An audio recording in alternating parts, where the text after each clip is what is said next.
Hello, my name is Johnny. Welcome to another World War II 172 scale video. Today we're going to look at this very cool die-cast Jagdpanther, Jagdpanzer V. Like, please subscribe, hit the notification bell, like, reply, and share.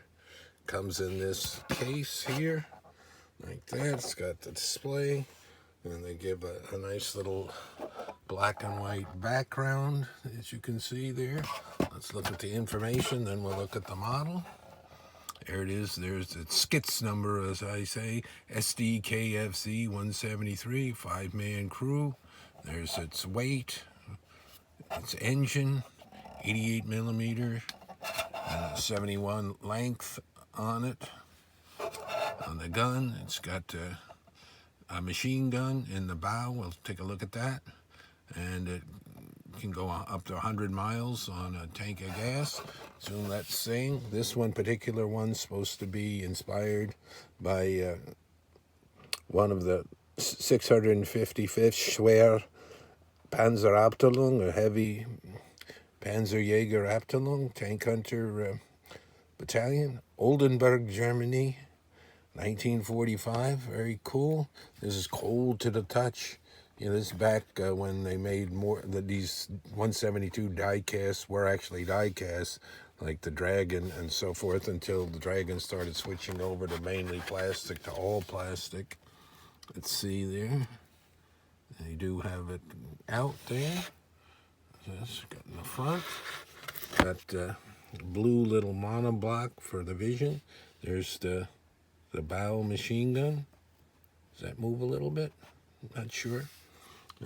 The gun elevates a little bit. I like this one. I have a lot of these. A little bit shiny to the look to it. You might want to, if you're real good at modeling, you might want to tone that down a bit. Kind of interesting how they just do the two there. They're a little bit sloppy getting the color on the black of the rubber road wheels.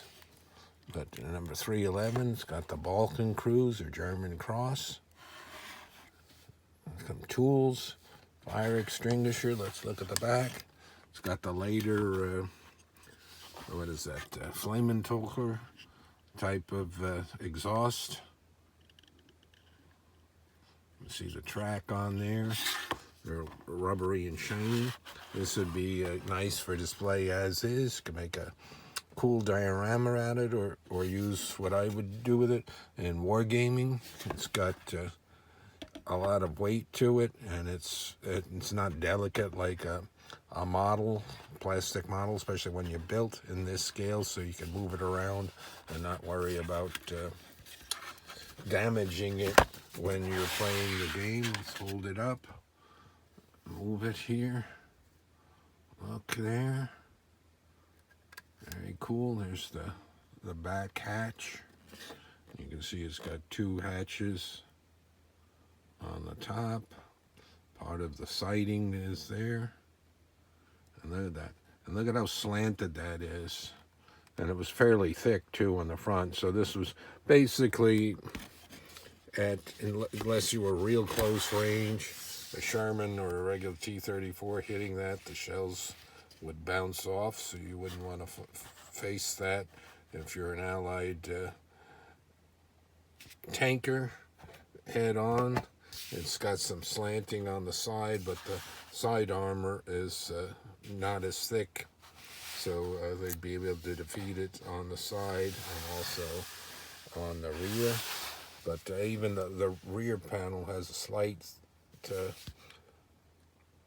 slant. The more it has the angle to it, the thicker it is when a shell's trying to come into it. So it increases the actual weight compared to like a King Tiger or a Mark IV, where the panels were, you know, flat, straight on. So very cool. I like this one. So I got this one this year, so this is a new edition. Pretty sure I double-checked all my Jagdpanzers. I got them now basically in plastic drawer cases and didn't have this one. Believe this is Altaya brand. They don't say specifically, but when I was buying them years ago, that's what I think it was. So a nice one, you can have it like that, keep the dust off it, or eventually I might take it off and put it in the drawer. And it's neat on the bottom. I've seen people where they try to turn that into a little mini diorama, adding a couple of men and painting and adding, grass and dirt and so forth, a little tree or rubble, depending on what you want to do. So you could do that on here as well. So a nice look at a classic vehicle. I was first introduced to this vehicle on the box art of Panzer Blitz. I've done one video, I think, on that game, Avalon Hill, World War II war game that came out in the 70s. Very cool. And these guys were in dark black silhouette. Looked really menacing on Panzer Blitz. Tank lightning.